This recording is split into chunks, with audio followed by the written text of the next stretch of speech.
Views welcome to DJMS Tamil channel. Mahanadhi சீரியலுக்கான upcoming எபிசோட்ல பசுபதி குடும்பத்தில் உள்ளவங்களும் ரொம்பவே எதிர்பார்ப்போடு இருக்காங்க. அன்பரசும் அஜயும் வராங்களா அப்படின்னு சொல்லிட்டு, இன்னொரு பக்கம் ராகினியும் ரொம்ப எதிர்பார்ப்போடு இருக்காங்க. அஜய் வராரா அப்படின்னு சொல்லிட்டு, என்னங்க இவ்வளோ நேரம் ஆகியும் மாப்பிள்ளை வீட்டில இருந்து யாரையுமே காணோம் அப்படின்னு சொல்லிட்டு மலர் கேட்க, இரி வருவாங்க இரி பொறுமையா இரி அப்படின்னு சொல்லிட்டு பசுபதியும் சொல்லி சமாதானப்படுத்த, நீ ரொம்பவே எதிர்பார்ப்போட பார்க்க இதை பார்த்த நிவின் சந்தோஷப்படுறாரு. பட்டு திடீர்னு இப்படி திரும்ப அஜய் அன்பரசு 2 பேரும் கோவிலுக்குள்ள நுழையிறாங்க.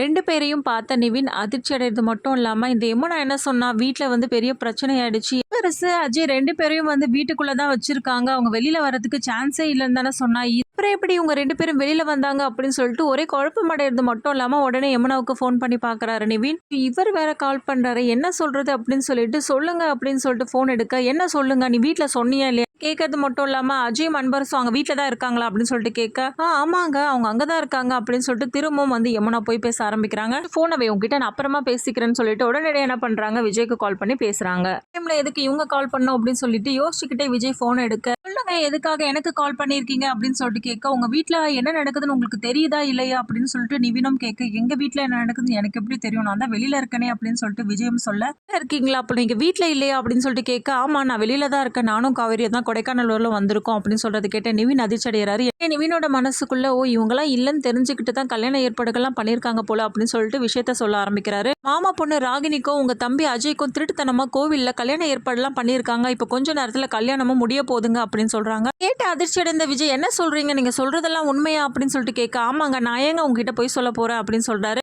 உடனே எல்லாத்தையும் பேக் பண்ணி நம்ம உடனே சென்னை போய் ஆகணும் அப்படின்னு சொல்லிட்டு அவசரமா கிளம்புறாங்க. என்னாச்சு அப்படின்னு சொல்லிட்டு காவேரியும் கேட்க, விஷயத்த சொன்னதுக்கு அப்புறம் காவேரியும் அதிர்ச்சி அடைய, நான் தான் உங்ககிட்ட முன்னாடியே சொல்லியிருக்கேன் இல்லைங்க அவங்க 2 பேரும் எப்படிப்பட்டவங்க, இப்போ பார்த்தீங்களா உங்களுக்கு புரியுதா அப்படின்னு சொல்லிட்டு சொல்ல ஆரம்பிக்கிறாங்க. இந்த மாப்பிள்ளை 2 பேரும் மணவரையில் உட்கார வச்சுறாங்க. அந்த சாஸ்திர சம்பிரதாயங்களை எல்லாத்தையும் பண்ணிட்டு இருக்காங்க. விஜய் காவேரி 2 பேரும் இங்கே சேர்றதுக்குள்ள கல்யாணம் எப்படியும் முடிஞ்சிடுது. அப்புறமா காவேரிக்கு என்ன மாதிரியான பிரச்சனைகளாக ஏற்படுது போது இது எல்லாமே தெரிஞ்சுக்கலாம். அதுக்கு மறக்காம நம்மளோட சேனலை சப்ஸ்கிரைப் பண்ணிக்கோங்க. கூடவே இருக்க அந்த பெல் ஐக்கனும் கிளிக் பண்ணிடுங்க. அப்போ தான் நான் போகிற அடுத்தடுத்த வீடியோஸ் உங்களுக்கு நோட்டிஃபிகேஷனில் வரும்.